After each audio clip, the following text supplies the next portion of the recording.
Oh, we are back. Sorry, folks. Had a little battery issue. I think we're back on the road. Okay. Anyways, like I was saying, I think people don't always know their cause, their reason in life, their goals, their dreams. Oh my gosh, my microphone. I'm sorry. Let me hook this up. There. Yeah, their goals, their dreams in life. Everybody has them. Everybody has a purpose. Everybody has a reason for being here. But some don't know what that is. And that's okay. You don't have to know.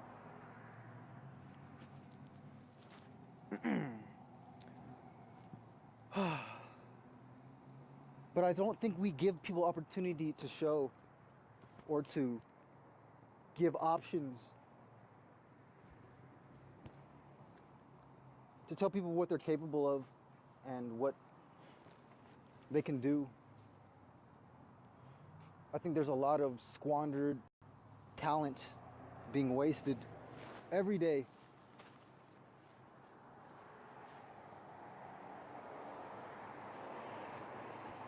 And this talent can be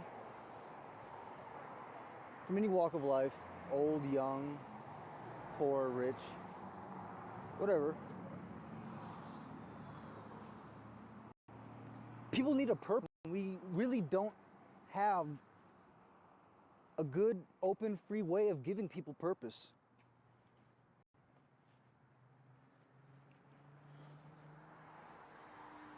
It's like, find your own purpose in life. Some people are too busy surviving.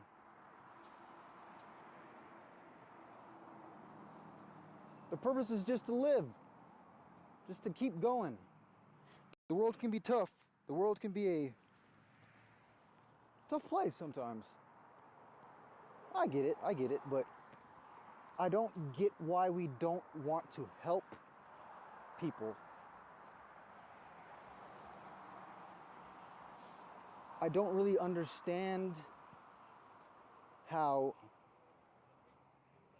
people who are willing to do something, we can't give them something to do. We can't give them purpose. We just don't care enough. Maybe we do. Maybe these things haven't been discussed.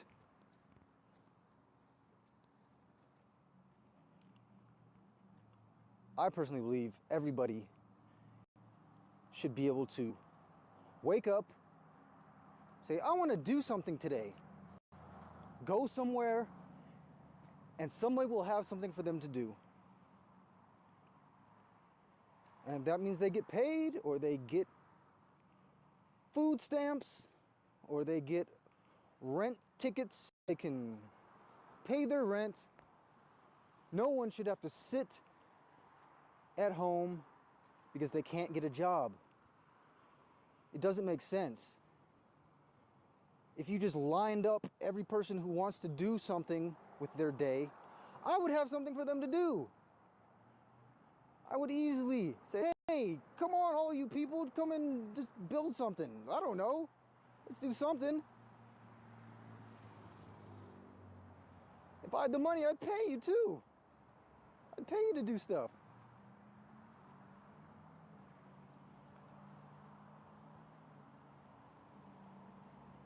Even kids. Sometimes they just want something to do. But it ends up being things like video games and apps. Things that are purposely created to cause addictions and reliances on make-believe currencies and trinkets, digital stuff. We're telling people to spend their day trying to farm some currency from a game, and when this currency has been made out of thin air, but it's so important. Now, if these games were educational or they provided some sort of stimulation that allowed people to learn and grow, that would be great. I would be fine with that. But they seem to be purposefully made to keep you coming back and not really progressing in life, not really doing anything.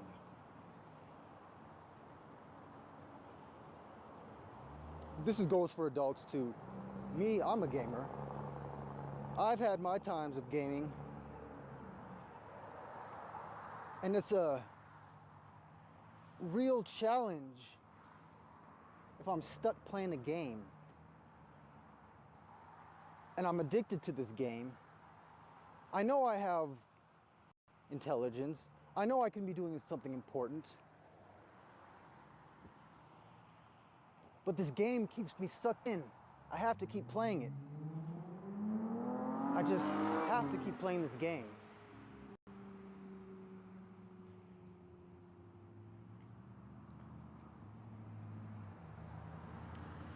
Only when your goals in life become more important that you make the sacrifice.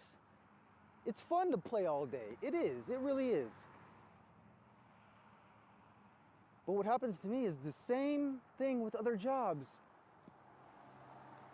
Even though I think I like playing it, I become dissatisfied after time. I become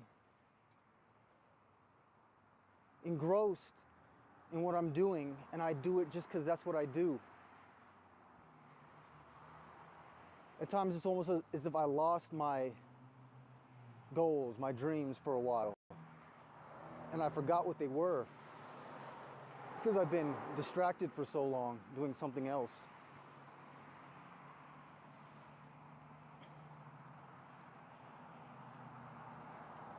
I think we have an epidemic, lots of them. We have lots of epidemics. I think gaming is one. No one looks at these games and asks, who's making these decisions? Who is making these so manipulative? Why do I have to spend so much time to earn something that can be created out of thin air? And once I've earned it, I can't just quit. I made it to level 50. I can't give up the game now. Do you know how much time it took? But it's a flick of the switch. It's a tap of the keyboard to create a level 50 character. Some of us don't want to put that kind of time in. And this is what has happened to games today. They've become this thing where you have to earn. You have to put the time in. And that's fine if the game actually benefits you in life instead of bringing you down. Games are just one thing. Drugs are another. There's lots of different drugs, not just the bad ones or the semi-good ones or the okay or acceptable ones. Pretty much anything you put in your body that it's not water, pretty much. Food is a drug in my category. There's a lot of those addicts.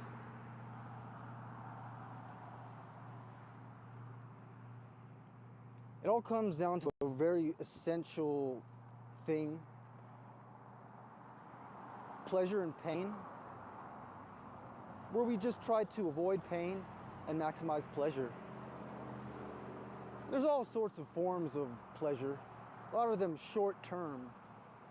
It's hard to maintain forms of pleasure for a long time without having to redose in a way. Food is one. You're bored. Let's go grab a snack. I've got pleasure. Hey, let's go get a smoke. Hey, that's short-term pleasure. Hey, let's go have sex. Hey, that's pleasure as well.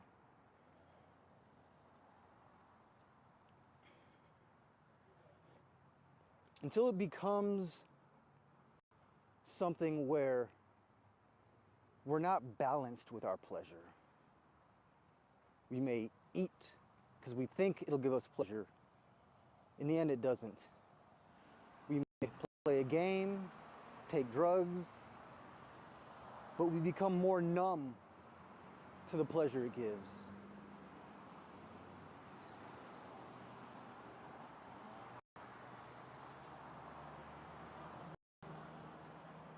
I guess what I'm saying is it's very valuable to gain pleasure from what you love to do.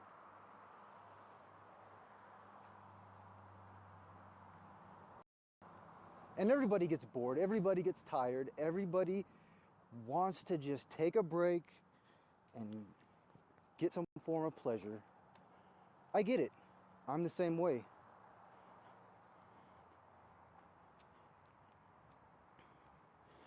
But I think people need to realize that these forms of pleasure are actually temporary and they don't really address the root cause. It's the fact that we're really trying to avoid pain.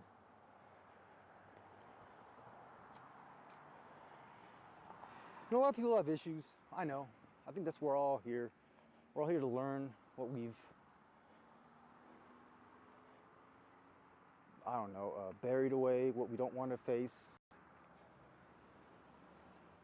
A lot of people have emotional issues or habit issues.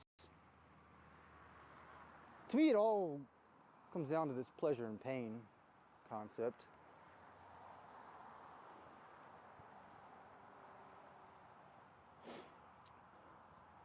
We tend to take pleasure from attention and love.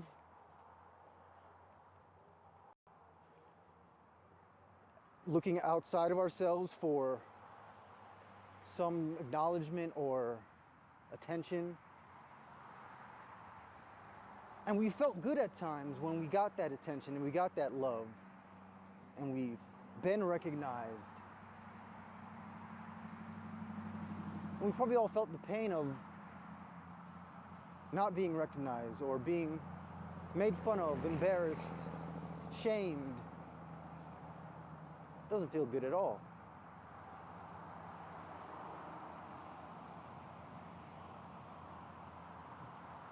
What's important to know is that there's always a choice. There's always a choice. Things may happen. It's your choice how you perceive it. You can be called names. You can be put down. Now, most people, they will just say, oh, I feel bad, I feel ashamed, I feel embarrassed. Because they did that, and this is what happens when they do that. But I've learned there's a choice. There's a choice to decide how you want to interpret what happens. There's a choice to how you want to feel based on what you observe. There's a choice to judging circumstances the way you want to. Now, in some cases, this can be very difficult. I would agree. Countless scenarios could be brought up where, what if I did this to you? Are you saying you wouldn't get mad? Are you saying you wouldn't get angry? I would say I could. Me personally, I try to give a little time between action and reaction. Kind of like cooling your head, but doing it really fast. You ever been in a heated argument And it's so hard not to lash back, to not try to get the last word, to not try to get your point across, and not try to do it with the same energy that is being given to you. You yell at me, I will yell back at you.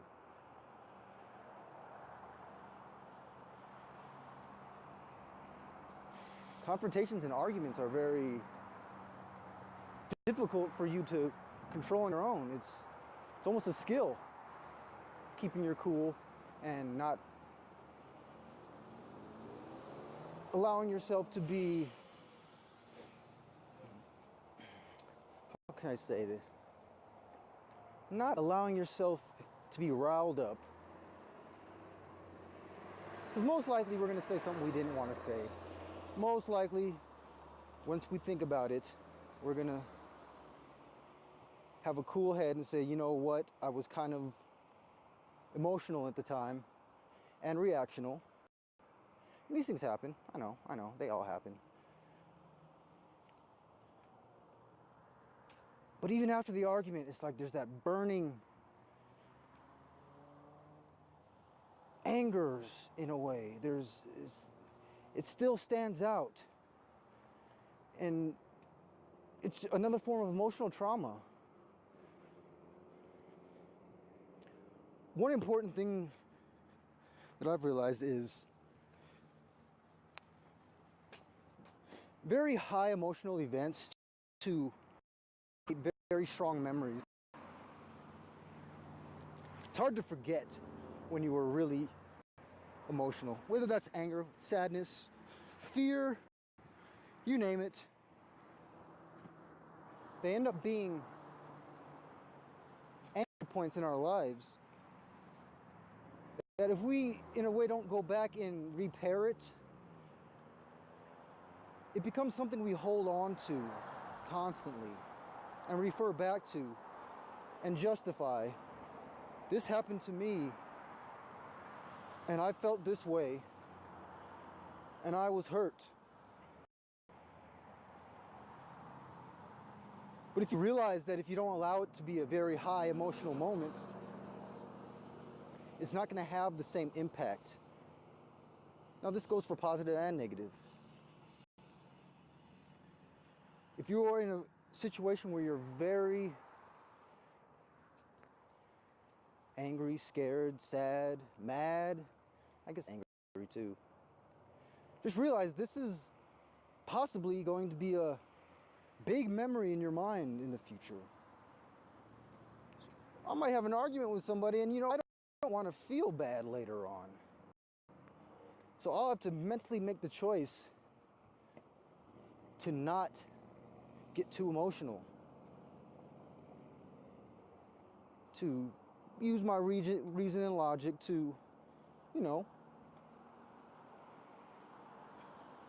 see their point of view.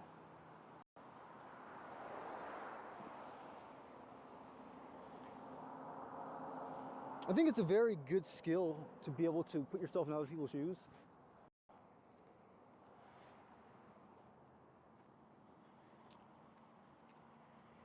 When talking to people, I always try to see where they're at, see what type of information I can, say to them.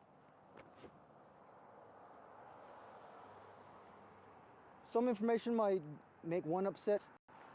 Same information might make somebody happy. Everyone has their own paradigm. This paradigm is what keeps us stable in life, pretty much. It's what keeps us from always questioning what is going on, what is this about? We usually don't question gravity because it's part of everybody's paradigm. It's part of your truth. You don't question it.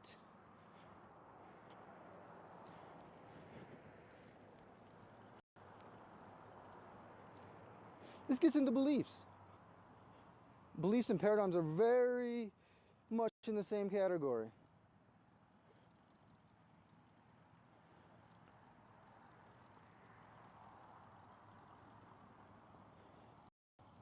If you ever had to rebuild your own paradigm, and what is that? That's when you question what you believe to the point to where you're willing to think some other way that you didn't before. A lot of times it might come down to the core of what you think to be true. I remember the first time my paradigm broke down. It took me 3 days to recover. I think everybody needs this sense of knowing what's going on, the sense of truth, the sense of I don't have to go around asking questions because questions haven't been answered. This can be good and bad. It can be good because it keeps your focus and attention on what's important to you. If you're not questioning gravity, you're not asking questions that you already assumed to be true. It can be bad because maybe you haven't asked the right questions or you haven't asked enough questions. And many times our social and our families, friends, all have a similar paradigm. Most people, if they agree on things, they have similar paradigms. These can be things like religions. They can be things like common interests, science. You believe in certain theories, hey, you kind of have the same paradigm.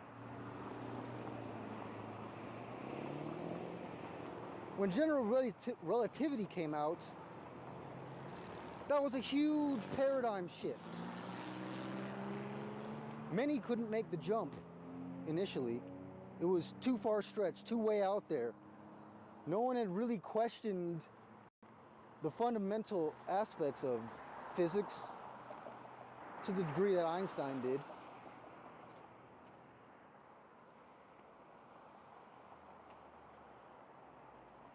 These questions are what led to a new understanding of things. Some embraced it.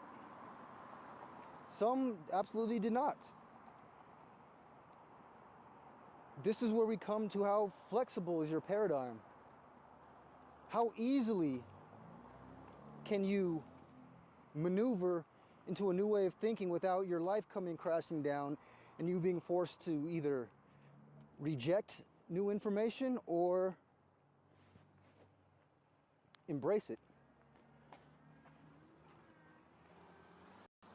It's very easy to believe you're right all the time. It's very easy to say you have the answers. I don't need to learn anything new. I don't need to learn a thing more because I have it. It's a very, I would say, powerful sense, you know? Hey, I know what's going on. I know how everything works. I don't have any more questions because I know how it all goes.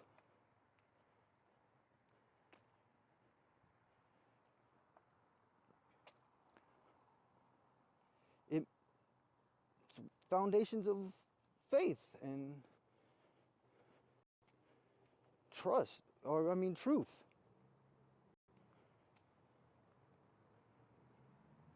But to deny new ideas and concepts only because they don't fit in a paradigm that you hold can be very unintelligent, I would say. Now, why do I bring this up? Me personally in my life, I have gone through many paradigms, many different ways of thinking, many different ways of believing.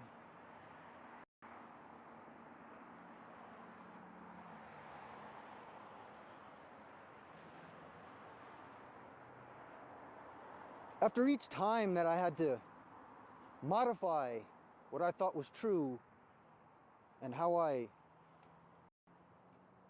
dealt with what I think reality is and what it's about, every time it took, let's say, less time. Didn't take 3 days. But was always this heartbreak in a way that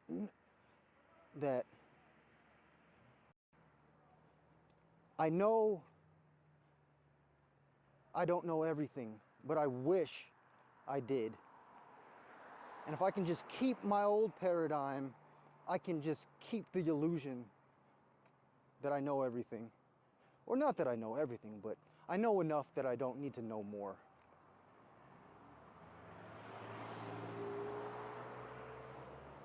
So an important part of it is just knowing that I don't know.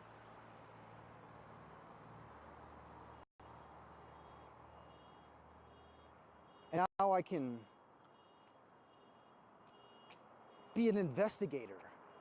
I can use my skills of reason to come to my own conclusion. Rarely are we told to build our own paradigms. It's like saying everybody has their own truth. There is no truth, so just believe in your own truth. Believe in your own truth. That can be difficult. How do you make up your own truth? Most of my initial paradigm shifts, I was always reading some book or following some established organization that had the knowledge there for me to read. They had the truth. And of course there was nothing more, because if there were, they would know about it.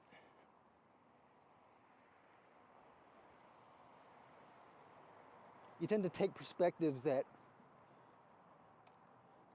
you read. You may have a teacher, a guru, something, and they're teaching you, but they're really giving you their paradigm. They're saying, this is my truth. This is what makes my reality stable. This is what makes it so I don't have to wake up and question everything in my life, because I understand what's going on, because this is my paradigm. This is what it is.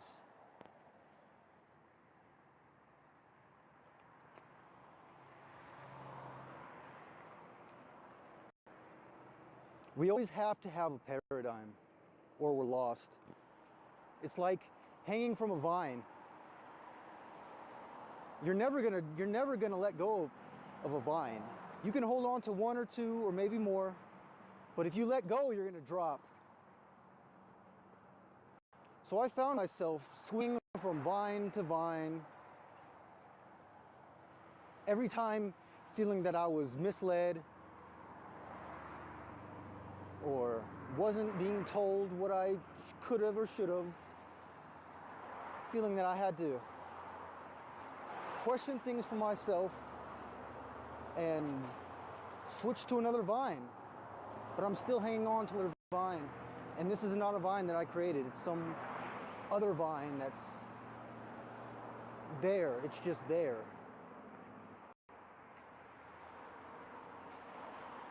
What I realized is all of these different paradigms that I had, that I got rid of, and that I rebuilt, they all had commonality, you know, like gravity. All of these paradigms had gravity in it, because I don't question whether that's gonna stop working. I don't know how it works, but hey.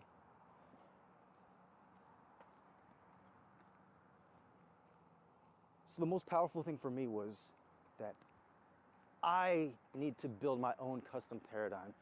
And not only that, I need to use different paradigms for different situations. Because there's no way I can explain reality with just one. And slowly and surely I can start getting rid of this and that, customizing things. And if anybody comes to me and says, you know what, you're kind of on the right path, but you know, you gotta think about these things this way. I said, you know, sorry, you know, I've kind of learned to think on my own.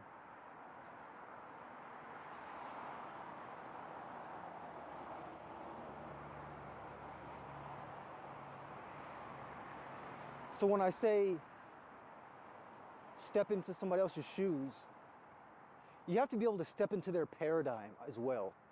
You have to be able to understand their form of truth to really be able to relate on a respectful level, I guess I should say. Because who can say who's right, right? You know, there are things that are kind of obviously not right, but I respect everybody's belief. I respect everybody's paradigm because it's what they have.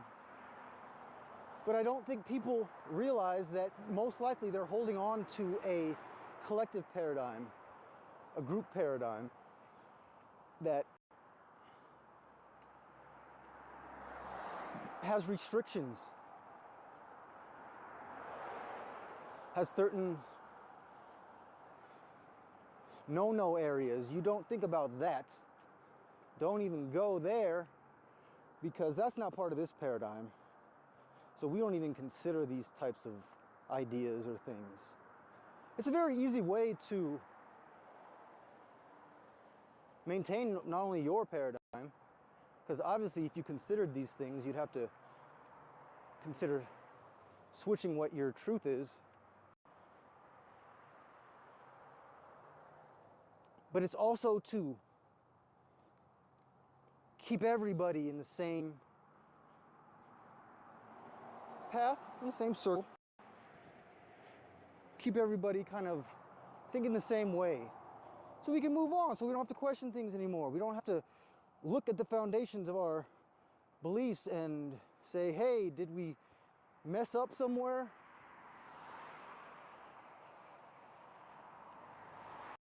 Beliefs are a very, very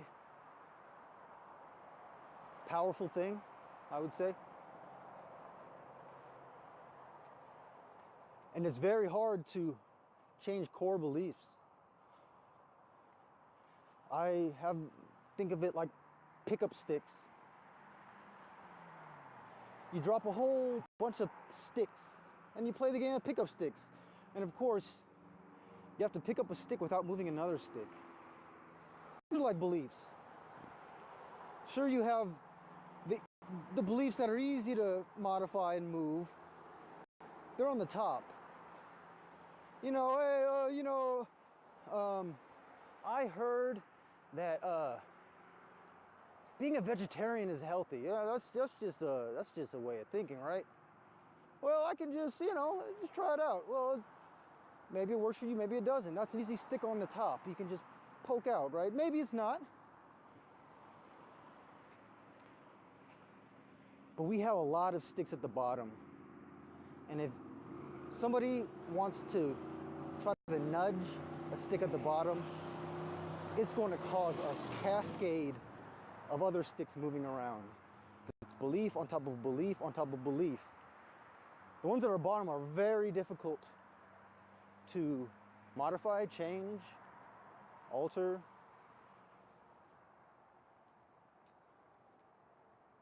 It's being flexible with the ones on top. If you can say to yourself, well, you know what, I'm willing to be flexible on this belief. You know what? Honestly, I don't have to make this my truth. I'm willing to accept that. Maybe it's not true. Okay. Hey, let's just remove it for a second. What else is on the bottom? What else am I maybe going to try possibly to, I don't know, change? What could I alter? Just as a little game. Hey, what if I stop believing in gravity? Oh my God, that's so hard. Why? Because there's all these laws on top of it. Whew. Okay, let's not do that one.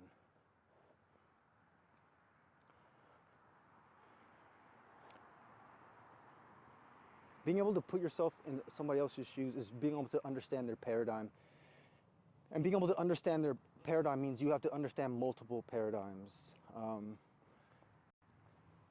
I think a lot of nationalism and religious differences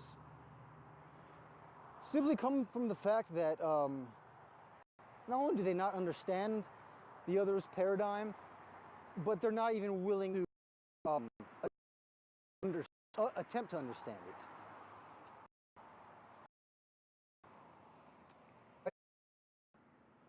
Thing to just go up way of thinking or believing just to try it out, because then it's like with this person I can say, you know, I've been you are. I actually took on that paradigm for a while. I know how this is your truth. I understand it and I can actually respect it. Yes, I've moved on, but I can respectfully disagree. Now, what happens is that some people's paradigms are far beyond another's. You can't get a grade school student to understand quantum physics. Well, yeah, maybe you can actually. But usually that's beyond their knowledge range at the time. It's very easy to take people who have gone through many paradigm shifts and just act like, oh, you've just joined another whatever, cult, religion, belief, organization, perhaps. But maybe they've been through countless. I've been able to grow my own paradigm. And not only that, I've been able to hold on to all the paradigms along the way.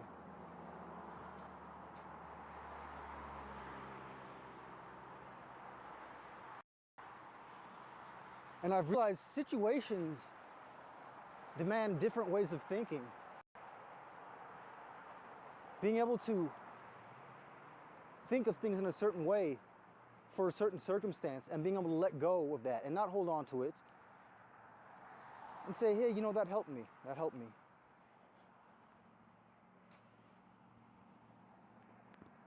I've had issues in my life with paranoia, in which I would start to believe things that I couldn't really prove were true. I was building a paranoid paradigm for myself, trying to explain what I was experiencing, trying to figure out what's going on.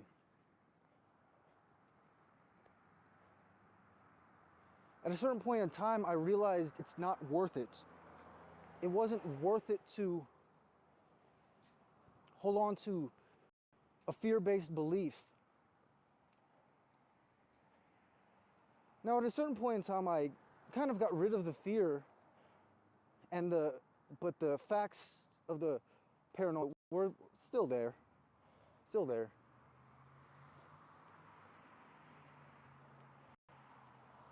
That paradigm became helpful in situations. I keep it in my back pocket, you can say. I keep my little paranoia in my back pocket. So when anything weird happens, it's like, oh, here's my paranoid interpretation of what's going on. And it helps sometimes. It actually explains more than my main way of thinking. But it also invites fear in and questioning of what everything's about.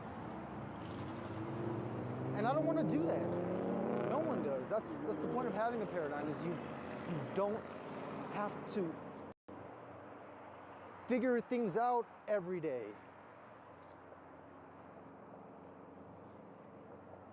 But you can have a very dynamic, flexible paradigm and have multiple paradigms where you can shift into one move into another, grab a little bit of here, grab some from there.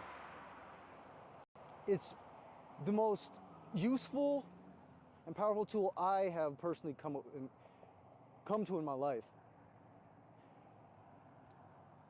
It's that I'm able to step into different ways of thinking of what truth is because it suits the situation. I'm able to have conversations with people who I've been where they are. I can relate to where they are.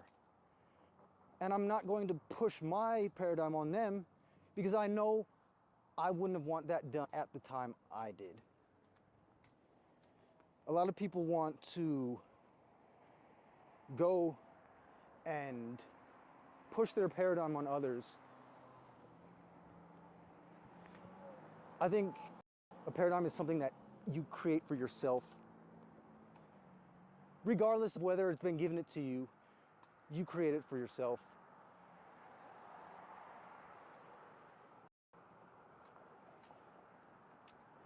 And I realize that everybody has their moment and their time when they're ready to take that step, take that rebuilding process, rethink what you've come to know and believe as truth. But you don't have to just give it up. You can hold on to two at the same time. And this is not something that you just do quickly. It's actually more of a skill.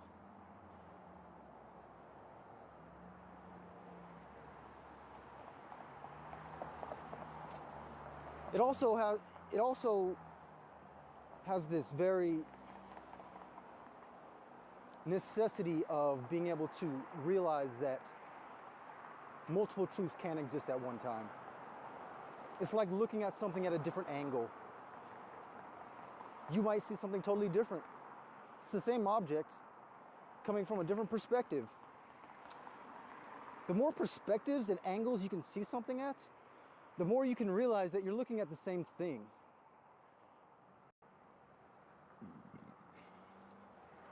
The more you can talk with somebody and say, you're looking at what I'm looking at, but from this perspective. Oh, I gotta run. I'm about to get hit. Sorry, people. Yeah, I gotta keep walking. No stopping, just walking.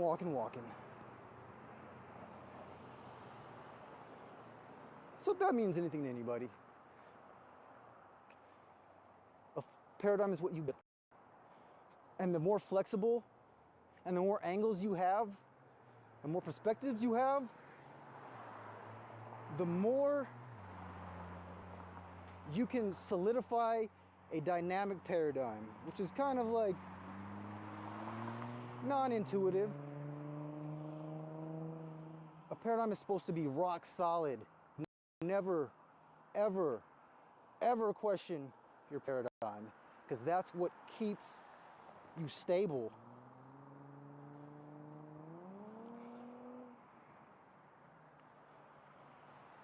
Having a mental breakdown probably has to do with some type of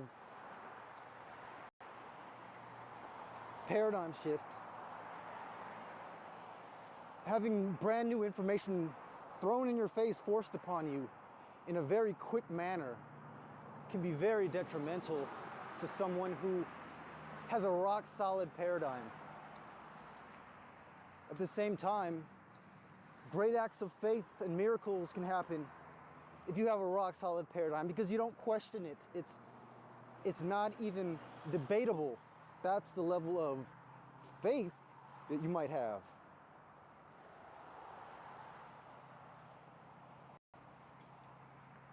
I guess that's why I believed early on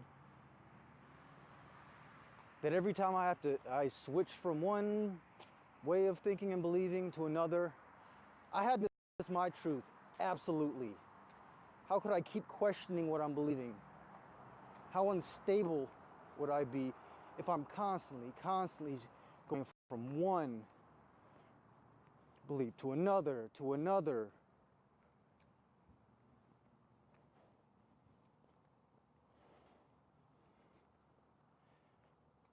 So it's a very interesting dichotomy. kind of like a predicament. Do I accept that other things may be true, or do I stand firm to my truth? I'm simply saying that there's a midway point. To me, it's way more powerful and allows for new things, new ideas, and new information to be easily digested and removed if you don't like it. If you do, sure, bring it in. Discernment is the key, I would say. Discernment. As you jump from vine to vine, swinging from branch to branch, you begin to realize, why did I switch from that way of thinking to this way of thinking? What was it about that? What broke the camel's back? What straw broke the camel's back for that last belief that I had that made me take the switch, made me jump to another way of thinking or believing or another way of truth? For me, it was always this idea of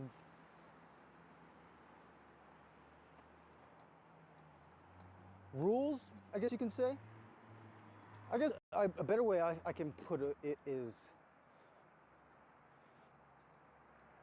non-freedom. Things that don't allow for the most freedom. Beliefs that kind of contract freedom and put rules. It has to be this way. Why is it this way? It just is.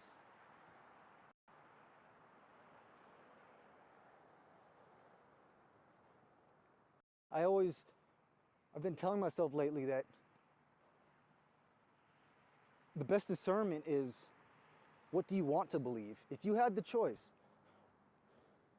given some way of thinking, some belief, some truth, if you had the choice, would you choose for that to be true or not? If it was up to you, if you were given any belief, you said, here's all the rules of this belief, do you want that to be true? Not is it true, do you want it to be true? And if you say no, actually, if I could rewrite the rules of this truth and say, you know what, I can think of something better than this. That right there is the key.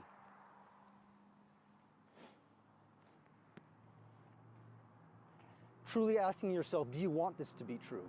Not is it, not this is what I was told, not this is what everybody else thinks. It's if it was up to you, would you want it to be true? This is what's helped me the most. And I have admittedly had to admit, no, I do not want this to be true.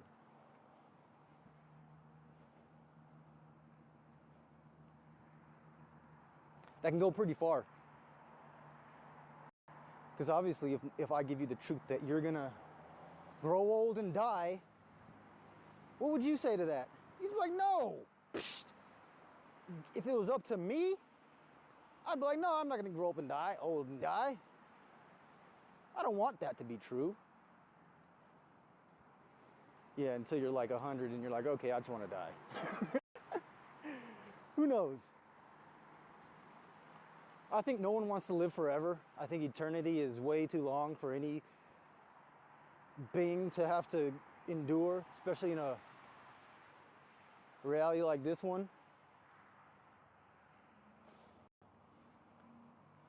But I sure don't think that the spans we live are kind of set in stone. But things like this are the kind of truths that are in all of society.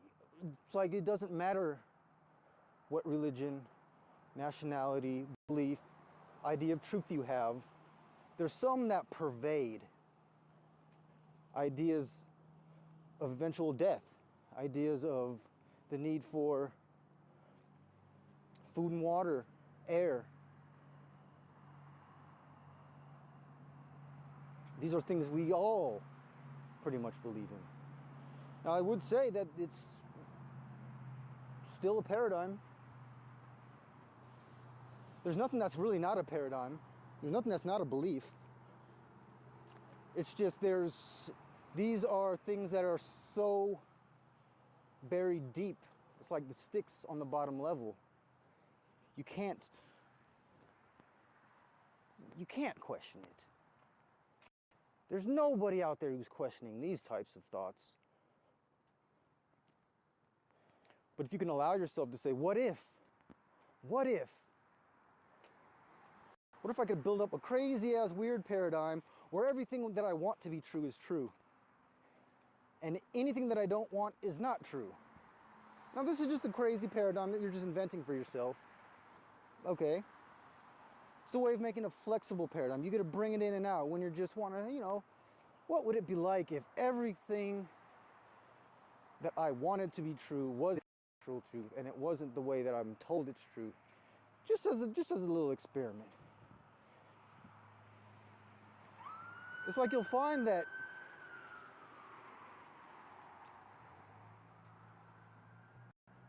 I think you'll find more and more that things actually are the way that you would want them to be.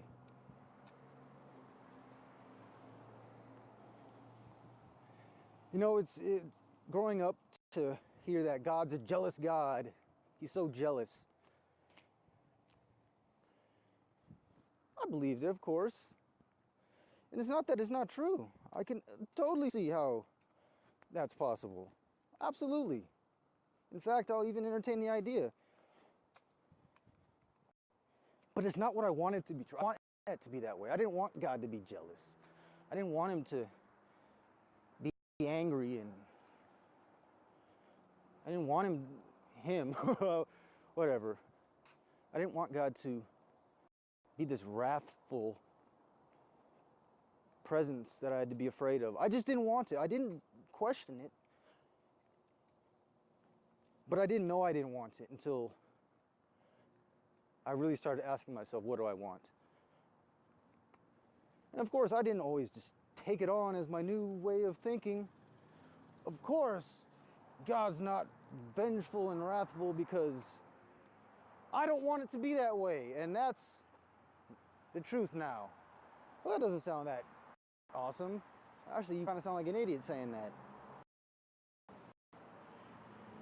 But all you really have to do is just go to another group of people with another paradigm, and they'd say, obviously, here's another view of God. He's very kind and nice and loving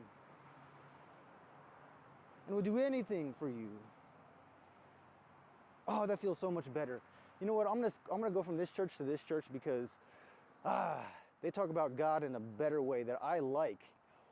I actually want to believe this. We do it all the time. We always switch from different tiny paradigms to another because we want that. We don't want this to be true. It's like, please don't let this be true. Why does it have to be this way? Okay, let's just accept it. Or, hey, there's another place over here who's saying something different. Now the sad thing is if you go to organized institutions for your new paradigm, I'd say 99% of the time you're going to be given a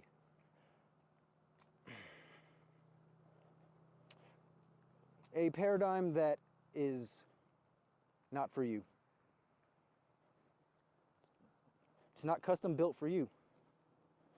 Oh, maybe most of it is, but there's always the punch bowl. You got this beautiful punch bowl. It's so beautiful, so tasty. And then somebody just drops a little bit of shit in there, and now it's disgusting. But some people can handle the taste. They're like, you know what? The rest of the punch is so good, I'll keep drinking it. I'll keep drinking it, even though there's shit in it. Or they say, no, that's not shit. That's just a little chocolate chip. Then you have some other places that it's not a little chocolate chip. It's a big freaking turd. And you have to make up stuff. You literally have to make up things to justify why it tastes so bad, why it's so disgusting. Or you have to tell yourself it's not disgusting. Or we have to just take this disgusting stuff because that's what the punch is giving us. That's what it is.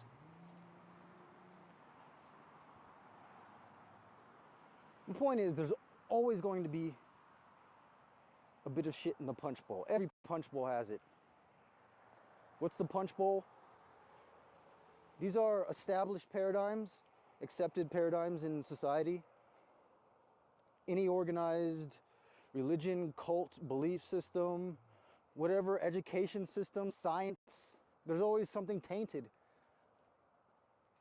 You may not believe me, but it's what I've come to understand. There's always something tainted. It's always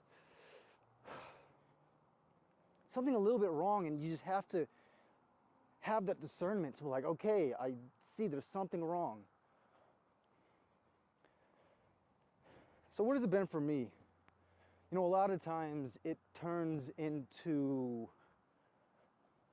this thing called money that we're coming back to. How is this organization related to money? And at the same time, there's this idea of free information or open information or mass broadcasted, free for everybody information, or it's exclusive information or pay per information, or stay within my organization and you'll get more information. You'll reach the next level to get the next level of information, but you have to stay with us. And you have to keep paying some type of fee. However it's justified is up to them. There's few organizations or movements that don't want your money, that don't want you to be on their team, on their side, working for them in a way. There's very few organizations, I would just call them, that allow you the freedom to think how you want, and you can leave and come when you go. You can question anything, and it's debatable. It's open for discussion. It's actually encouraged.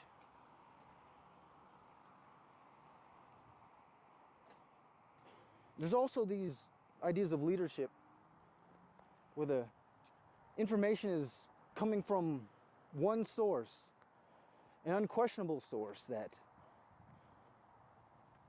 can't be questioned because they're the harbinger, they're the messenger of God or something like that. There's lots of them.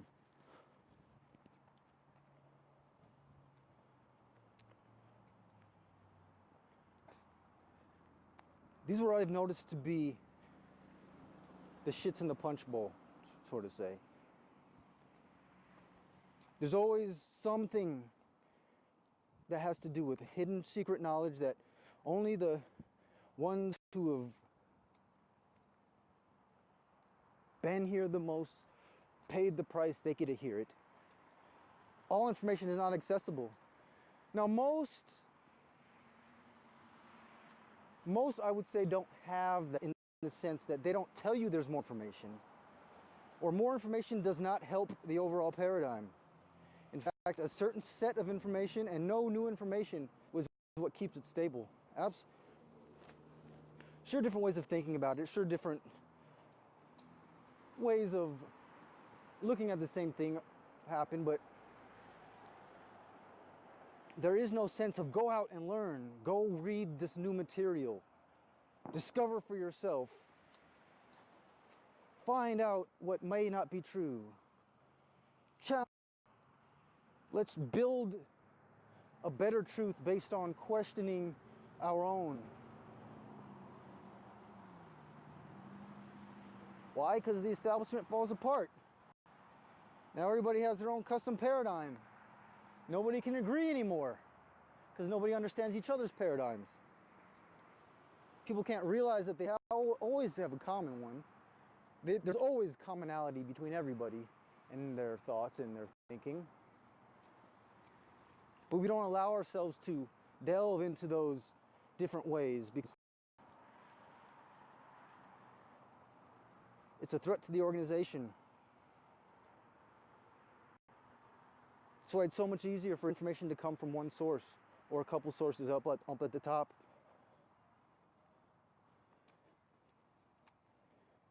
Somebody else claims to be getting messages from God as well. I don't think the leader is going to like that very much. Or what God are you getting your messages from? These types of things. Oh, well, I'll go off and move and join and create my own organization. How many denominations are there? Oh my God, I don't even want to keep count. These things happen all the time and we just like don't look at them. You literally have religions that have broken up into hundreds or thousands of pieces and they don't even look at each other. They don't even talk to each other, even though their commonality is so similar. Their differences are so few, but those few differences are not even, are what makes them not want to talk to each other. It's kind of surprising that different similar groups can't join forces, just in a sense to share resources, do things together. It always becomes, I want to build my organization bigger and my group because my vision and my paradigm for my people is the way. I'd say it's kind of selfish.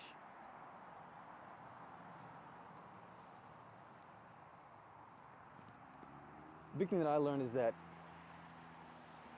those that we trust and put our hopes in the most are the ones that actually have betrayed us the most. It's a very sobering understanding.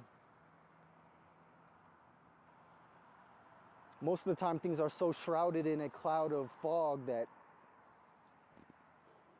there's no way you could even possibly imagine how the leader of my group could possibly be leading me astray or giving me information that actually makes it harder for me to accept new information.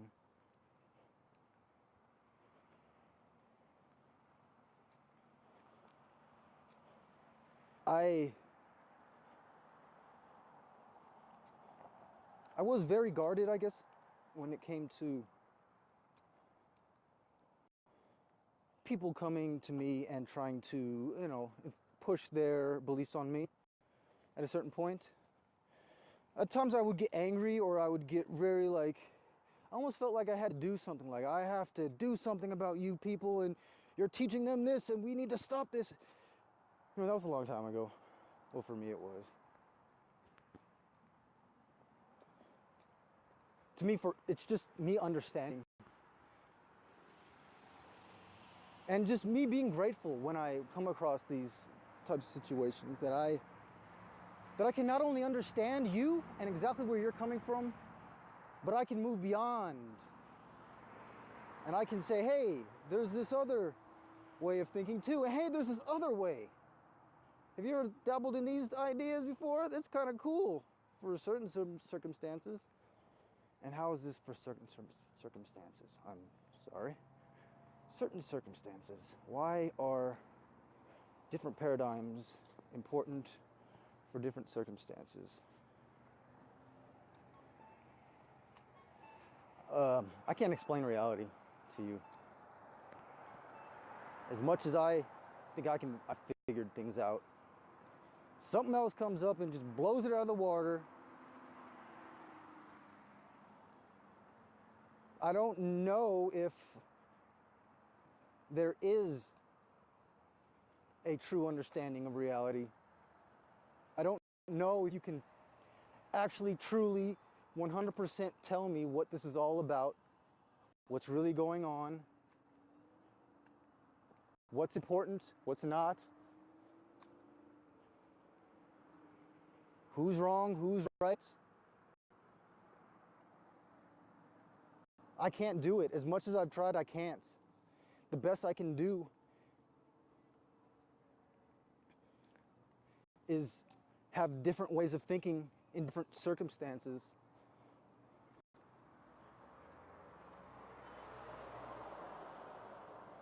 I couldn't imagine before that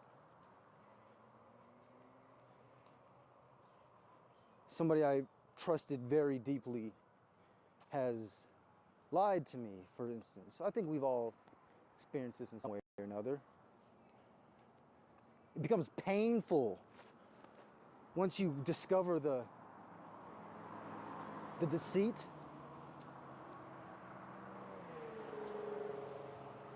And the more you were hooked into it, the more you believed it, the more painful it is.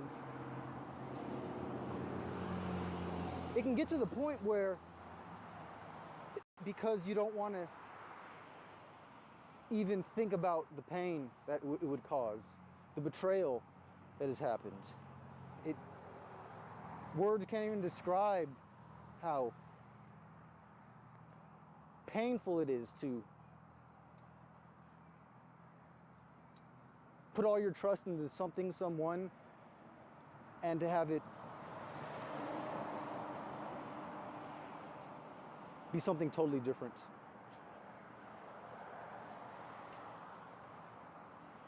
Getting used to this idea is important, I think. Getting used to the idea that lies or different truths are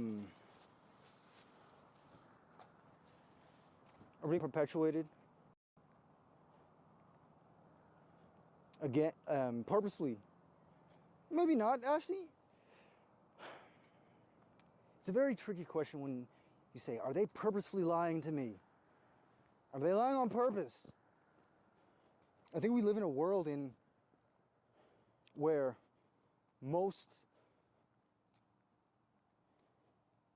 spiritual, religious, whatever type of leader, they honestly believe what they're saying. They honestly do.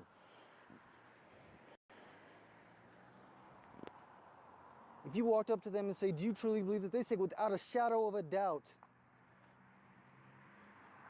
But usually they're not the head. Usually they're not the head. And there's somebody higher up who they kind of listen to too. And up it goes, up it goes, up it goes, up it goes. I think we all assume that everybody up this chain is going to say, absolutely. Without a shadow of a doubt, I believe this in my heart and my soul. No question. But what I've come to discover is the higher up you go, the more likely it is that there's a different way of thinking. And there is a purposeful perpetuation of a certain type of idea or thought or belief that they know isn't true, or they know has been, I don't know, made up or skewed. But as long as everybody below them doesn't know that, then there's all this innocence. Everybody's just innocent. We just thought this was the truth. How can you blame us? This is the danger. This is the danger.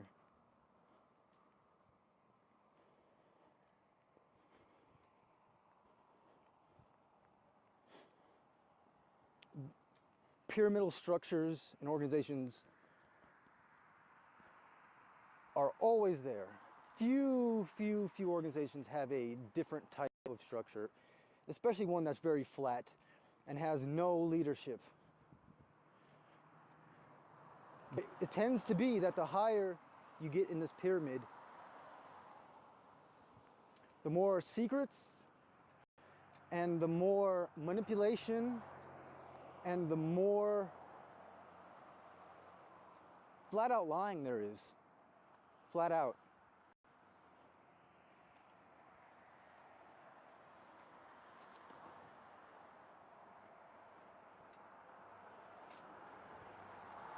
This isn't the case for everything, but it is the case for our society. People in general, the population, who's in control, who has the power, what do they know and what do we not know? Why are they always in power? Why do they keep staying in power consistently? It was really easy. They just have a paradigm that's different than yours, And they purposely manipulate your paradigm to be wrong so that you'll never discover theirs. You'll never discover their truth because they've manipulated yours to not even get close to understanding what the paradigm is. And this is the difficulty. Where I said it's important to have multiple paradigms, at least to be able to understand others. But how do you understand somebody's paradigm that's more advanced than yours? Or that's more in depth, I guess I can say, that has more detail and more facts and more solidity in, I don't know. What I'm trying to say is that there are levels of information and truth out there that are beyond what most people's paradigms could even comprehend. It will shatter your paradigm to take on these other paradigms. Why would it shatter it? Why is it such a painful process to come to this understanding of this other information? I'm just saying that it's most of our paradigms, as far as the normal population of humanity, they are purposefully manipulated. If I had my own understanding of truth and I didn't want you to understand my understanding of truth, I could make up another understanding of truth that would make it very difficult for you to, on your own, come up with mine. Really sneaky, really tricky. It's like, okay, this paradigm is so powerful that whoever has this paradigm is in power. Whoever knows this information, has this knowledge, has this understanding, they're going to be a powerful person. What is power? I can't share it with other people. I can't just let everybody have this paradigm, this information, this way of thinking, this truth. No way. Everybody would be fighting for the top spot. It'd be a free-for-all for the top of the pyramid. We can't have this. So what do? You make them think that there's another top of the pyramid. You make them think you have levels of truth. And you slowly bring the ones that you know aren't gonna try to take your spot, and you give them the next level of your truth. But you never want them to understand the full thing. Never. To me, that's smart. Actually, it's not fair. Is it right?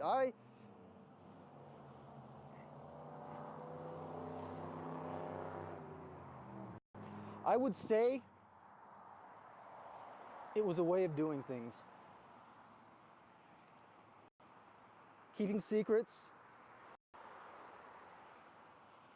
perpetuating certain beliefs because they suited certain groups.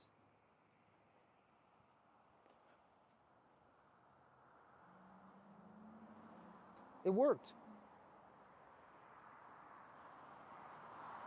And you can't just blame the people on top. You can't just say, you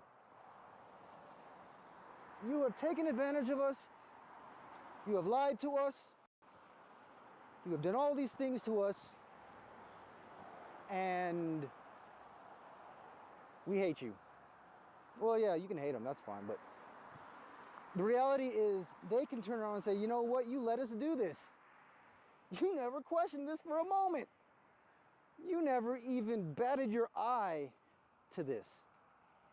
Even though there was probably something within you that said there's some shit in this punch bowl, you never even questioned it. You kept drinking it. And they get to say that. They be like, hey, you know what? We got away with it this whole time because you didn't understand that you should be questioning stuff. And you should be following the breadcrumb trail. The internet's changed so much about the world. You can't hide knowledge anymore. But you can tell people not to seek knowledge. You can tell them, don't learn that. And maybe for good reason. Oh, that's devil worship. Yeah, maybe you should stay away from that. Maybe not, I don't know. But I kind of would say, yeah, I want to stay away. I don't know. You need discernment. It's important. It's vitally important. And it has to be your own discernment. So important, that's your own discernment. This was the tough thing for me. I was young. What does that mean? Am I not young? Well, when I was adolescent.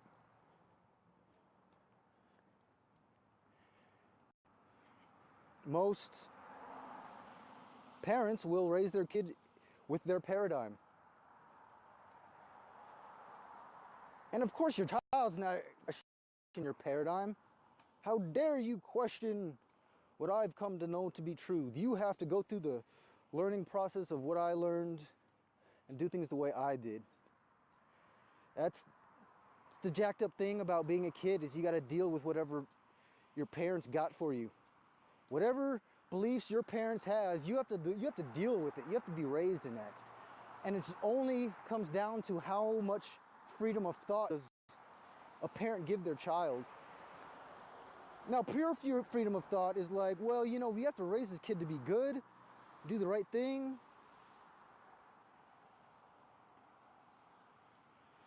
But we come in as these blank slates, and somehow we turn ourselves into these racist, hateful monsters. Not all of us. I had to unlearn so many things after I got out of my life in a certain way. It's not that I didn't appreciate how I was raised.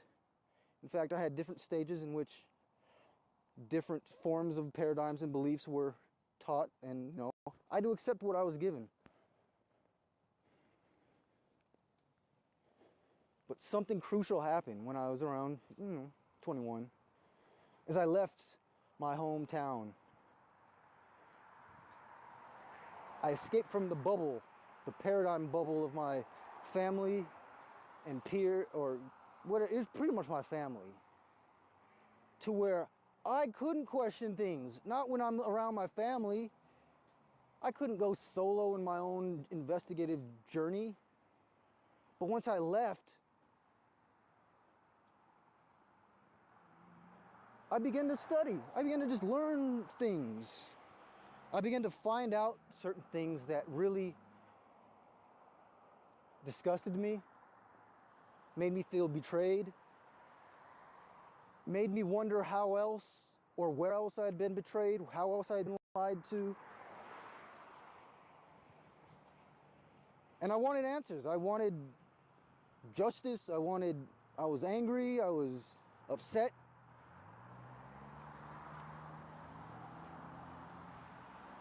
It was a good thing.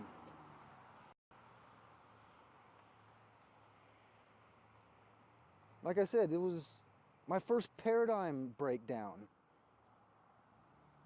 I felt like I was almost too old. I felt like being 21 was on the brink of, I was gonna have a mental breakdown. I could not give up the beliefs I was raised in. It was difficult. It was one of the most difficult things I went through in my entire life. But I spent the time to reformulate what I thought was true. I took in all the facts, everything I had learned, and I tried to make sense of it all and come to some conclusion for myself about how does all this information and stuff fit into one picture. How do I rebuild my paradigm? The old one just does not fit. It just does not fit. I'd have to close my eyes and keep them shut to not see that it doesn't fit. This wasn't the first time, but it was crucial. It was crucial for me. Because I could finally be okay with the fact that I've personally moved on. And if I go back home, I can have the courage to stand for my new paradigm. I can have the courage to stand for it.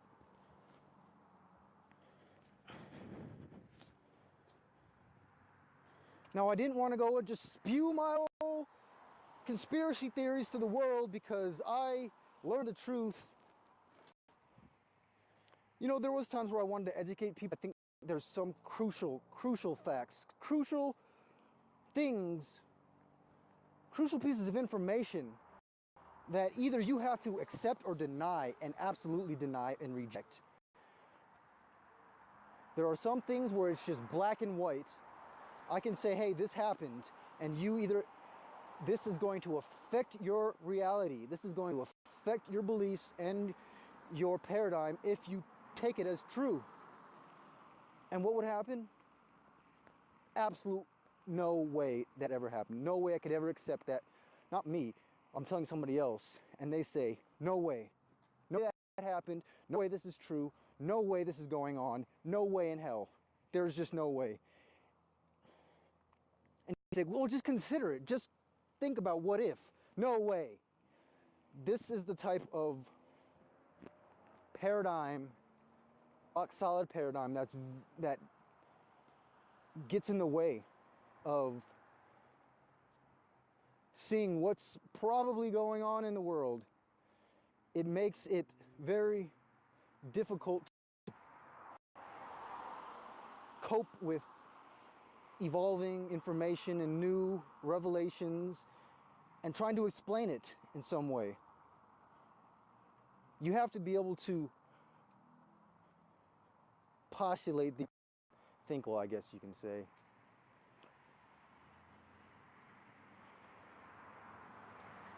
So I used to, try to give these tidbits because I knew there's certain pieces of information that if you believed me, it would cause a cascade effect. It would cause you to question not only this, but that, and that, and that, and that. And I know it. I know I can tell you this. And now if you believe me, you're going to have to question a whole hell of a lot more things. What does that? That's me like moving a stick on the bottom of your pickup sticks. There's a whole bunch of sticks moving when I try moving this. It's a whole bunch of sticks. So it's difficult. So knowing somebody's paradigm, knowing their stack of sticks in a way, meaning that you don't go to people and try to move the stick on the bottom because you know it's going to fuck with them. Say, hey, guess what? Guess what's true? Boom, boom, it's going to screw your whole reality over, right? You knew that.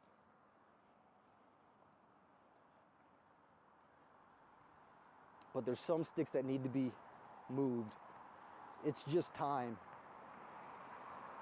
And we have a lot of people who have a shitload of stick piles. Some people are ready to move the stick, others are not. It's might be difficult days for some people, where you just have to deny information because it just doesn't compute. It just doesn't fit in. It just is incomprehensible in a certain way. I can't believe what you just said or what just came out in the news. No way that's true. That would be absolutely horrendous. There's no possible way. And I say, well, what about let's just act like it could be true. Let's assume in this weird ass crazy reality, let's just jump into a parallel reality where it is true. Can you do that?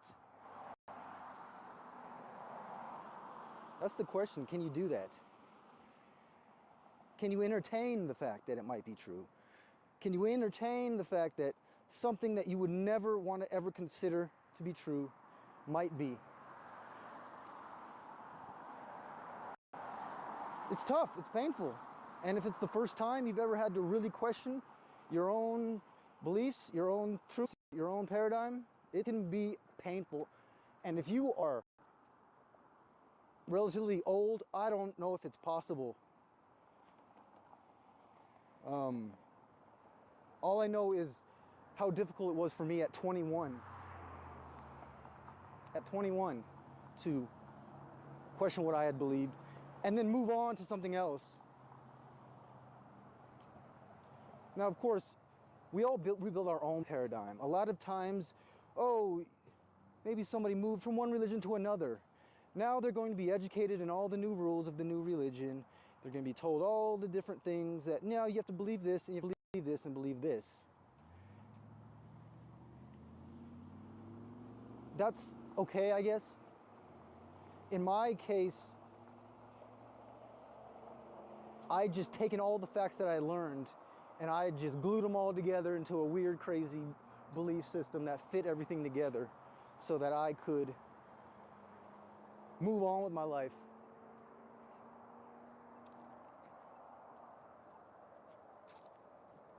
There's a very real reality of people not being able to handle the truth. If there is a truth, but there's always levels of truth. It's not like there's just the truth and then that's it, it's all over. No, there's levels. There's more and more levels. Question is, what can you handle? It's a very delicate situation, I guess.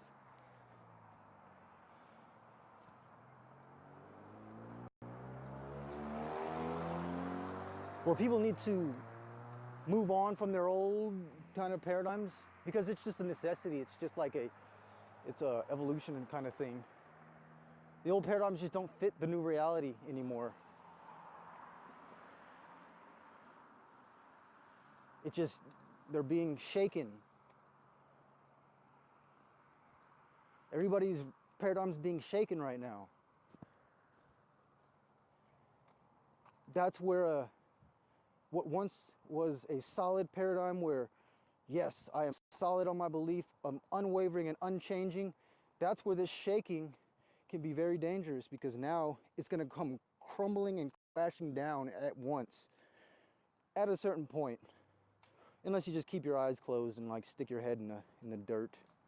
You can always do that, but I don't know. I think everybody's coming to some form of learning something new that they have to accept now. You can't just deny it now. It's out there. Yeah, it's taken some time to digest it, but it's out there. We have to change our thoughts about what we were thinking about it because it's not what we thought. It's not how it was believed to be. But to know that it's been set up that way is a very good thing to know, I'd say. If you realize that you've been targeted, you've been purposefully given this paradigm in a way to make you more controllable, more maintainable, more predictable, more stable. Did I already say that? Paradigms keep people stable. Everybody needs a paradigm. Everybody does. In times of crisis, when your paradigm just breaks down in a moment's instance, this is when panics and fear and gullibility starts to become prevalent. Meaning, you can put somebody in a shaken paradigm state and then give them another truth that will stabilize their beliefs. Woo, that was close. You almost tore down my whole belief system, but now you gave me this other bullshit truth that kind of made my paradigm stable. So to know that what you've probably been taught or told in your life is not only not a flexible way of thinking, but purposefully done. There's two types of people on this planet. There's the breakaway civilization, and then there's the rest of humanity. You can say, well, you're talking about breakaway civilization. It's just this whole concept of people who have come up with knowledge, understanding, technology, and they said, hey, instead of sharing it with everybody, we're going to keep it to ourselves. Okay, let's say this happened a long time ago. This group can come out with all new technology that we have never even heard of. And not only can they stay in power because they have more knowledge, more technology, more understanding of a more flexible paradigm, but they can purposely manipulate the other group's technology, the other group's knowledge, the other group's paradigms, so that they never get on the level that they're at. So you guarantee yourself a top spot every time. Because your whole job is just to keep the other group down. That's your job. You keep the masses down. And now this little group of people has unquestioned power. You can't even believe what they've come up with. Now, is this just an idea, a conspiracy theory? It might be. But I think it's something that is real. I think it's something that I've understood for a long time. Look it up on the internet, breakaway civilization. It's all over the place. If you haven't learned new things, that's because you're not looking for it. I think you'd be surprised at how much information is out there.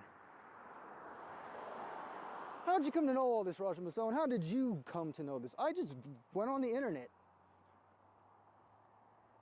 I got on the internet and I started learning new things. Now today is full of today's internet is full of a lot of distractions. It is hard to be discernible. And not only that, there's distractions that are specifically designed to catch you on these different levels of your paradigm shifting, shall I put it. Now, if you know what I'm talking about, if you ever had to drop your own way of thinking and embrace a more flexible or more all-encompassing way of thinking, then you'll know that not everybody can be right. Not all these sources of information can be all true at the same time. It just can't be. Something's got to be wrong. But what will happen is you'll get blasted with new information that inspires you. Oh my God, you just told me there's a galactic federation that's coming to save the planet or something. That's some new information, man. I got to be all over it. I got to be all over this. What is that to me? Not that that kind of stuff doesn't exist. It's just, how can you trust the source? How do you know this isn't just the next level of manipulation? How do you know this isn't just another piece of the deception that's designed? We're in a huge mind maze when it comes to understanding what's really going on. I think it's purposely been designed as a mind maze, meaning it'll catch you at different levels. You can say, aha, I figured out that's not the truth. I've moved on to this level. Oh, but there's this level too. And I'm learning all this information from this website and this organization, and they're giving me the real truth now. It's just another level of deception. How long is it going to take you to figure it out? Once you do, what happened to me? Oh, I found the new level of truth because I found out this was deception too. I found the new level. And I trust this source. I've built friends and community with these, and we all believe the same thing now.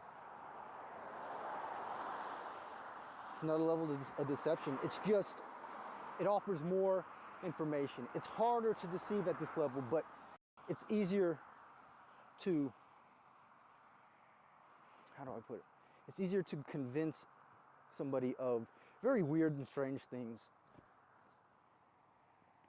So in my little journey of going from what I would call as belief organizations, it's a group of people who decide to take their collection of knowledge and turn it into a program and charge for it and have conferences and have people, and everybody's saying, you changed my life, it's so great, you helped me so much. this must be the truth because you're just such advanced information. There's no way that this is not the truth. But the more advanced you get, the more I realize people are willing to believe in the craziest stuff. This is again where you have to ask yourself, what do you want to be true? Now, I'm saying this whole breakaway civilization thing, do I want that to be true? Not really. Like, didn't you just say you need to believe what you want to be true? I said that's a part of discernment. It's finding out what's wrong with a certain way of thinking. Because there's always something wrong with some way of thinking. Always.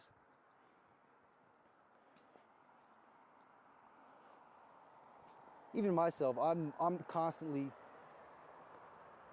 learning new things, modifying what I believe, tweaking things here and there.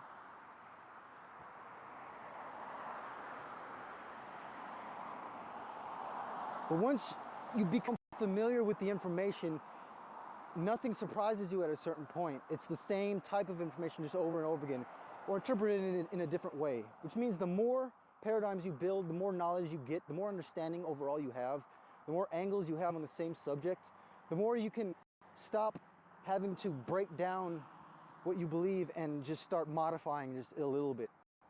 And now you can overall have a better picture of what you're looking at. So from my perspective, why am I saying things like a breakaway civilization? Why is that something that I'm like? Because it's like there's something missing here. There's something that has to fill this gap. And we don't know what it is. Where are all these UFO sightings? Why are all these flying crabs? Why are all these technologies being suppressed? Why is there a war on consciousness? Why are we being dumbed down? Why are we being fed fake information all the time? What is it?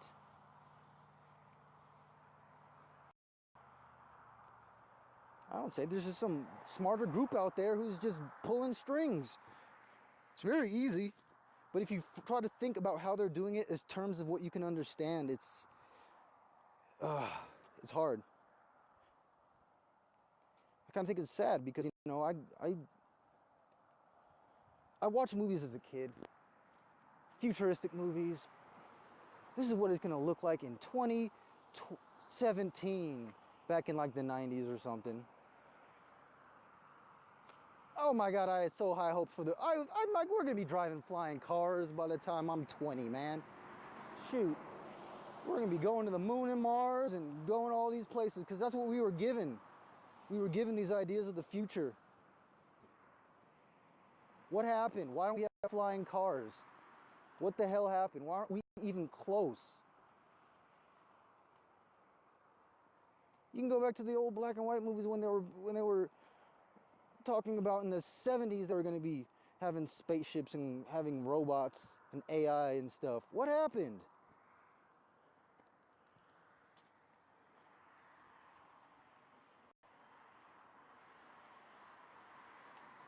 Every sector of knowledge, I'd say, science, mathematics. Well, mathematics, I'm not going there. Science, for instance.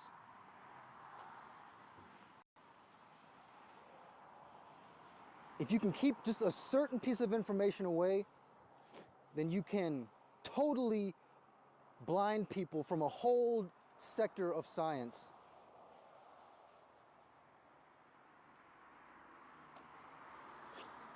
Nikola Tesla invented a energy device that could travel through the air, through the earth.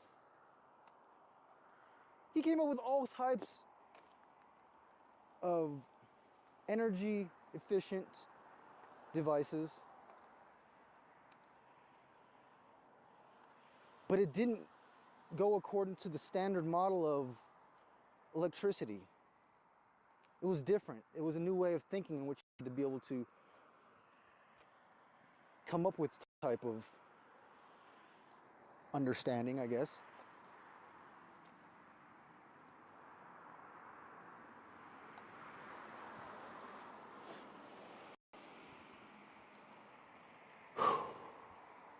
It's a tragedy that we're paying for energy that should be super cheap. That there's unacknowledged technologies that have been available for 100 years. Invented 100 years ago. Just think if that would have been embraced and added to society. We think we've come so far and we're so technologically far along, but we've been spoon-fed certain particular pieces of knowledge and technology that allows certain things to happen, certain things to not happen. The main point is lack. You can't have this sense of abundance. You can't have this idea that there's more than enough. You can't have a device that just gives a lot of energy.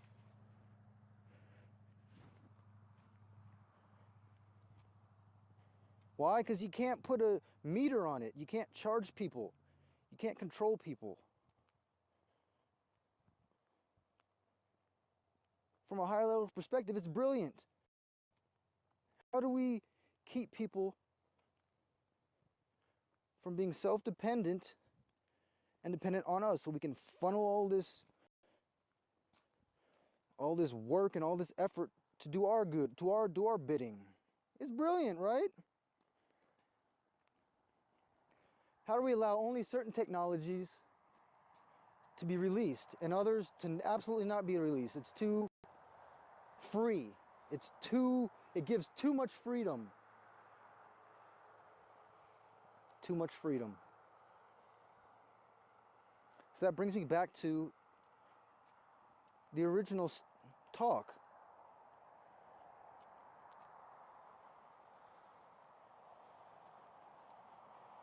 I feel like I'm free. I've never felt more free being homeless than I've ever felt in my life.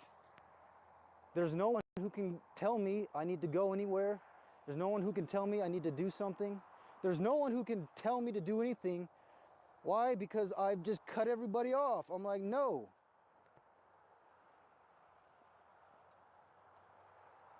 Well, now I have to face the consequences of that, right? You can't have this type of freedom, not the real type of freedom. Now, this isn't even real freedom. Real freedom is I can do what I want, go where I please. If I want to have a private jet, I have a freedom to do that. Okay, that's kind of like, crazy freedom, I guess. But most all of us are locked into our lives by the people around us, the people we love. We're not free because we have to maintain the agreements we've made with the people in our lives.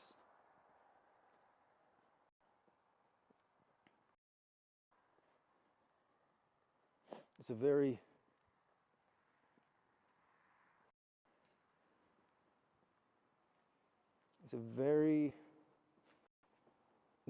no. A lot of these are others are very stressful. I'll tell you I'm going to do something, and you hold me to that every day. It's like now I have a new boss. You can tell me what to do. You can make me feel bad. You can demand things from me because we had an agreement. You agreed to this. I think so many of us are living lives bound to agreements we've made. Now there's some that are very hard to break, like having kids. It's kind of an agreement that maybe you didn't choose. What are you gonna do? Get rid of your kids? You can't do that, but you have to provide for them. You can't do what I'm doing. You can't just live on the streets. You have agreements with these kids. You're going to help them survive. You're going to help them live. How am I supposed to be as free as you when I have to maintain all these things? That's where they get you all. That's where everybody's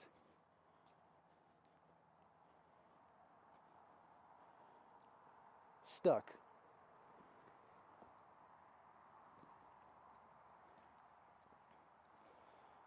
And it's not easy to get out of. And it's not easy even to realize how stuck you are.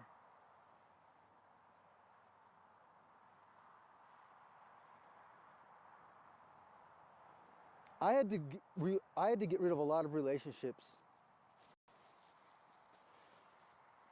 Not that I don't have family or friends or anything like that, but I had to draw a line.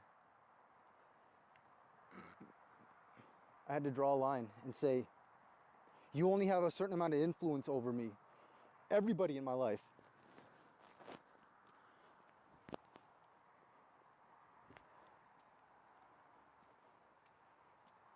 And I had to remove some agreements that I've made. It's not an easy thing. What are these agreements? Anything. What's one of the biggest agreements for me? Getting a job. As soon as you say, yes, I'll take the job, that's an agreement that you've made. Now you're bound. Sure, you can quit anytime you want, but do you feel good about quitting? Do you like that money you get paid? Probably do. Unless it's minimum wage.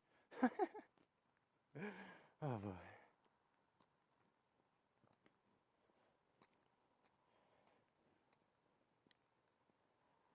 There's all types of agreements. We make agreements with our own friends to be there for each other.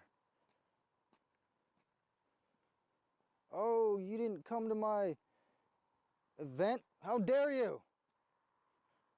How dare you not be a friend to me? Oh, we're boyfriend and girlfriend. How dare you not want to be with me anymore? I'm going to make you feel bad because we had an agreement. We had an agreement. We were going to be together. And you're trying to pull away from your agreement.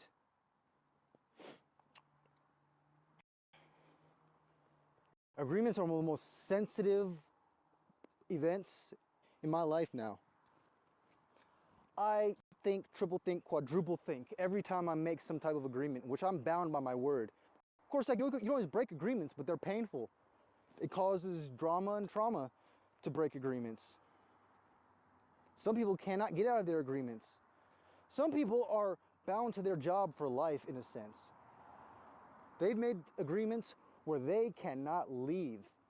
Their lives are in danger if they ever leave their agreement. They're literally could be killed because they swore to secrecy or they swore to this. That's an agreement that's huge.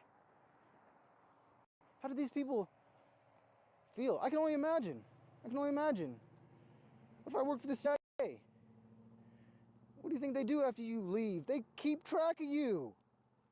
Make sure you don't spill any secrets. You made an agreement for life. And if you don't think you did, well, maybe, I don't know, maybe it doesn't go that way, but it's these agreements. It's these agreements that are so important to realize how they bind us and keep our freedom from being truly free. Now, of course, agreements are nice, they're great, especially when you're on the benefiting side of the agreement, especially when you're getting the most out of it. And what we do with other people, you agreed to this, why don't you do what you agreed to? And we keep each other bound. We take away each other's freedom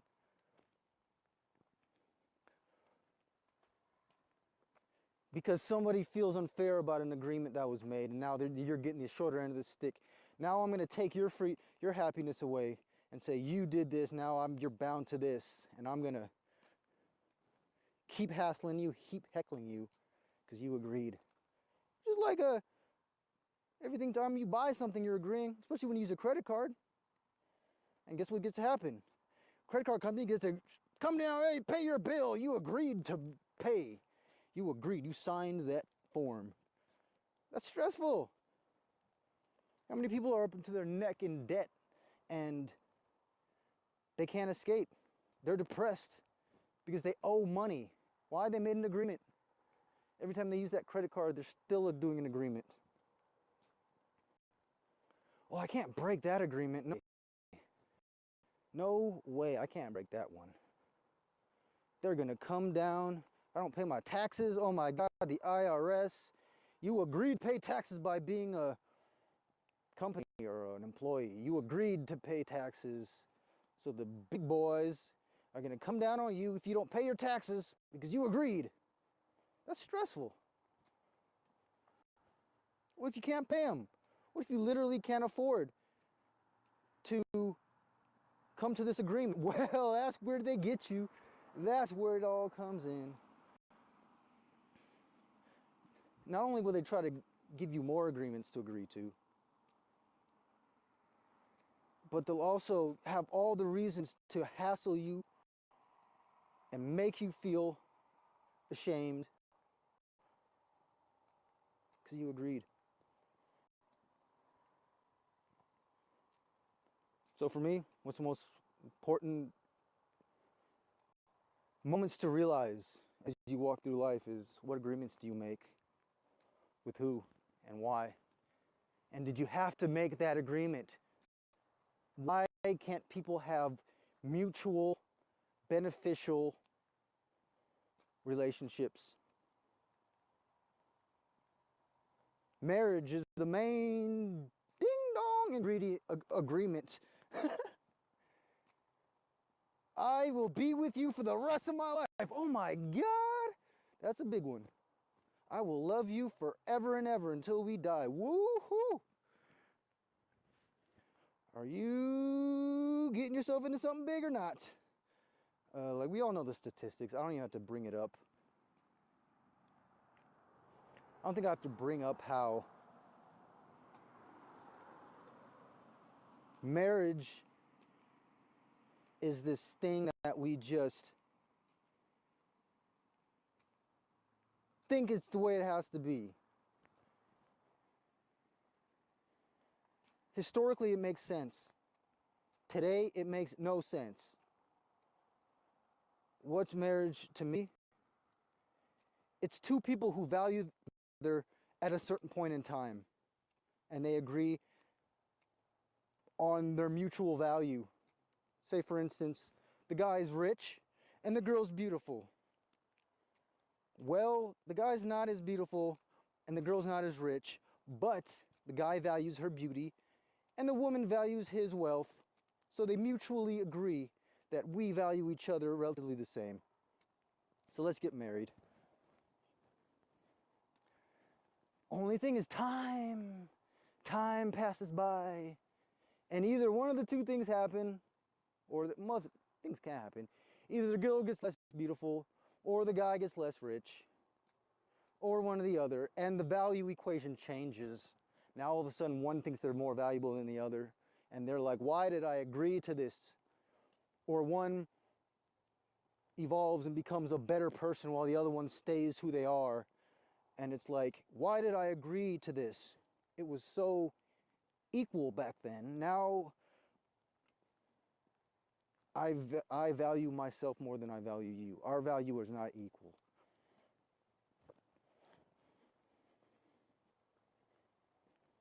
Why can't people just say, hey, you know what? At this point in time, we value each other equally. I have my own value of myself, and I value you at a certain level, to a certain degree. And this mutual value means we can be in a relationship. Let's be together until this changes. And hopefully it doesn't. Maybe we can help each other grow together. But guess what? At least 50% of the time, that's just not the case. People don't grow together. Things happen. Something changes. Now what you once valued, maybe you don't. Or you value something new. And this person doesn't give you what they once did. And now you're stuck in an agreement that is killing you, that is like hurting. We have an entire industry that takes advantage of this situation. You think the divorce industry wants marriage to become a less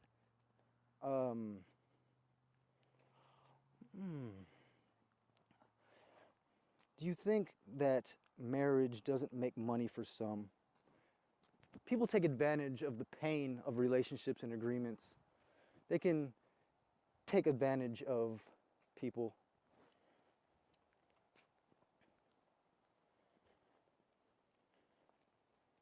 These are the small things that keep our real true freedom from coming loose. How many people can drop what they're doing right now, move across the country, no questions asked? If I came up to you and said, hey, let's go to the other side of the world, drop everything and we're never coming back, could you do it? If you could, whoa, bravo, bravo. Most people couldn't. They have attachments. Why do they have attachments? Because they have agreements. They can't leave. They have a lease for their house, or they have a mortgage they have to pay. They have things that they've bought. They don't know where to put it. It's like you have agreements with your physical material things. You said, I will keep you safe, material stuff. All my clothes, I will keep you in my closet safe. You have an agreement with your clothing, your objects, everything in your house. You have agreements to keep them. I can't get rid of, I can't sell everything I own and move over. I'm not asking that, but it's just like, Can you entertain this idea for a little bit? Can you entertain the idea of what would it take for you to drop everything? For you to actually drop everything and move. I'm talking about wife, kids, everything. Now, that's kind of jacked up. I know. I'm not asking anybody to abandon their kids, for God's sakes, please. Please, please, please. It's just a thought experiment. What would it take? What would it actually take for you to drop everything that moment and go?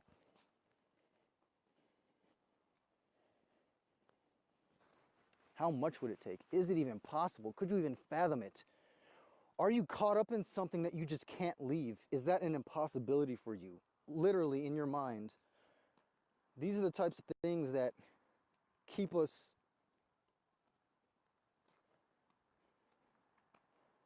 in our own self-made prisons.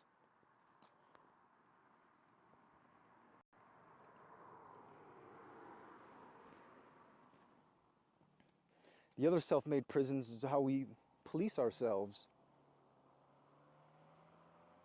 Say, oh, there's all this other society who's controlling things. Where are they? It's like they're smart enough to get us to police ourselves, to tell on ourselves, to say, hey, that's not how we do it. Anything that sticks out, the black sheep gets, the nail that sticks out. What are we taught to do? Hammer that shit down. You don't stand out, you don't stick out. What are you doing? No one else does that. Follow the rules. We all do it too. If you get people to do this, it's like you don't even need to enforce anything yourself. Of course we're not going to be homeless. You crazy, stupid homeless people. I know everybody doesn't say that, but it's a consensus.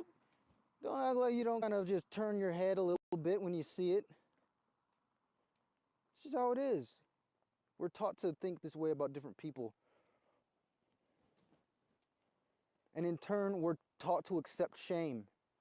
We're taught to be ashamed of our non-success, our non-wealth, our non-whatever. taught to be ashamed to be homeless. And we're taught to shame the homeless. Homeless are just one. There's all types of different people. We're taught to shame homosexuals, and we teach homosexuals to be shamed, ashamed of themselves. We're taught to shame terrorism.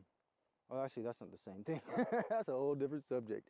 Well, of course you would do that, right? Yeah. Well, getting on the subject, it's interesting that a terrorist is another's patriot. American Revolution? What did the English call us? Terrorists! And we watch movies in which, like, the hero will take a bomb and blow up a building, and we're like, yeah!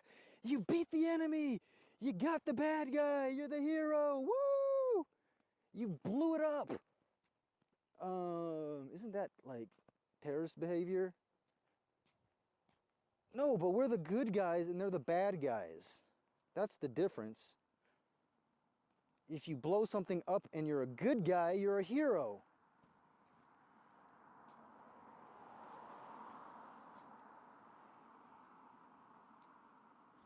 Who's the good guy? Who's the bad guy? We've all been told who's the good guy, who's the bad guy. We've all been told who's the good guy, who's the bad guy. The news, the media, our own peers, we all know who the bad people are. They're over there. Right? We all know who they are. Do you ever stop to question? You ever stop to question? Question what? I don't know who the bad guys really are. This is where we get back to the breakaway society and the smarter people with more paradigms than us because they understand, they have more knowledge, but they're really, to me, jacked up people who are control freaks. And people are talking. People know. People are waking up.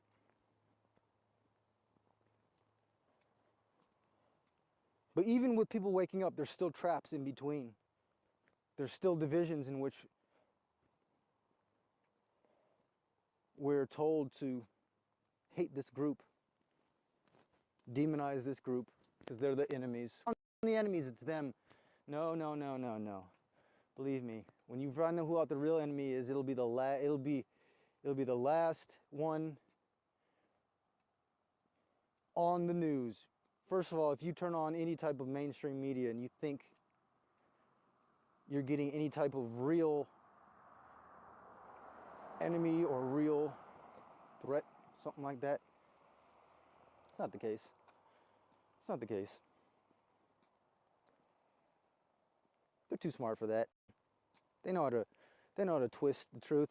They know how to throw things in circles. Smart people. I give them credit, really do. It's just something we need to be aware of. To me, it's just paradigm. To me, it's just another way of thinking. It's like, I already got this down. I already know about this thing. And if it's not true, even if this isn't true, it still helps me, just in case it might be. It still helps me. Hey, maybe this group exists. Oh, maybe they don't. Let's just switch in between different paradigms. What if they don't type of thing. If they do exist, what if they don't exist? I don't know. What if they do? What if they don't? All I'm saying is it helps to understand. What if they did? It helps to understand what if they did exist. What if they are fucking with our heads? What if they are really trying to keep us down?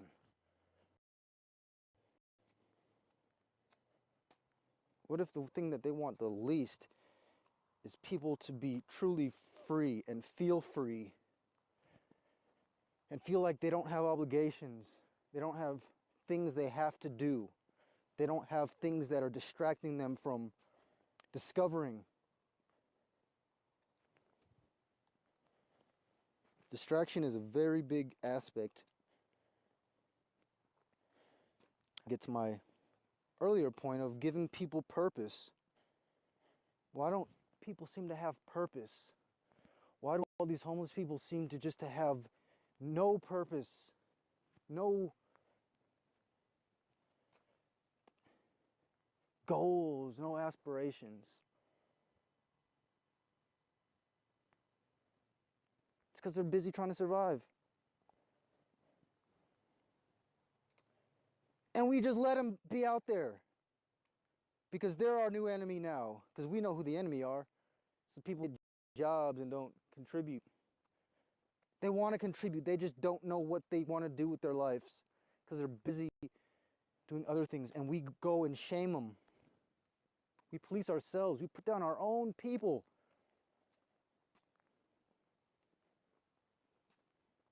Because we're looking in the wrong directions. We're looking at each other. We're looking at humanity as the problem. We're trying to find out who's bad guy.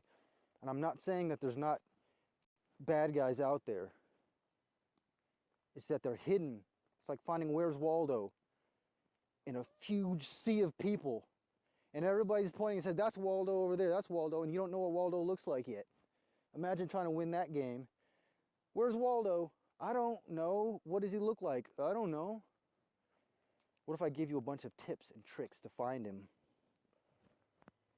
Well, it'd be more difficult. You can start narrowing it down. You can start, okay, that must not be. You can get a little smarter, you can get a little better. But we're in this constant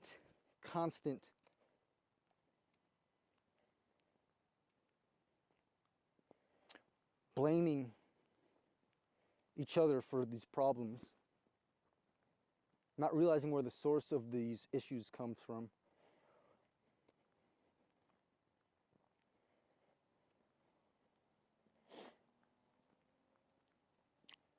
In the end, though, there's really no one to blame but yourself. So you might ask, why am I doing this?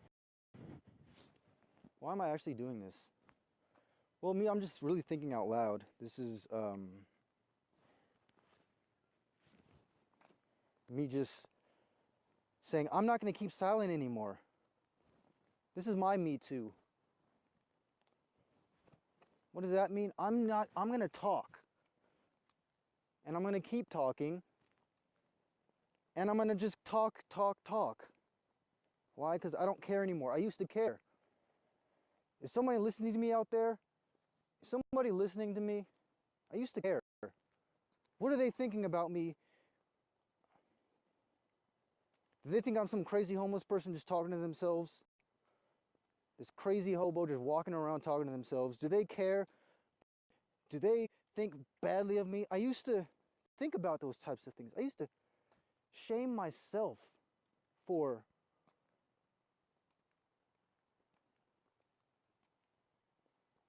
speaking out, speaking my mind. I had my own reasons. It was really never fear. It was more that I didn't want to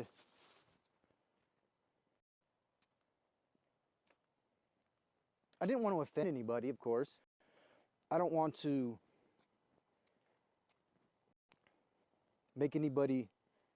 force anybody to believe what I'm saying. I don't want to come out and be any type of voice that's shoving something down somebody's throat. This is for me. If anybody wants to follow me, you can do it. But I'm walking and talking. For somebody to be interested in me is to follow. Other than that, I'll just be walking by. Well, I think we might have found a source of water, so let's see. Well, we will start the show soon, but small little break.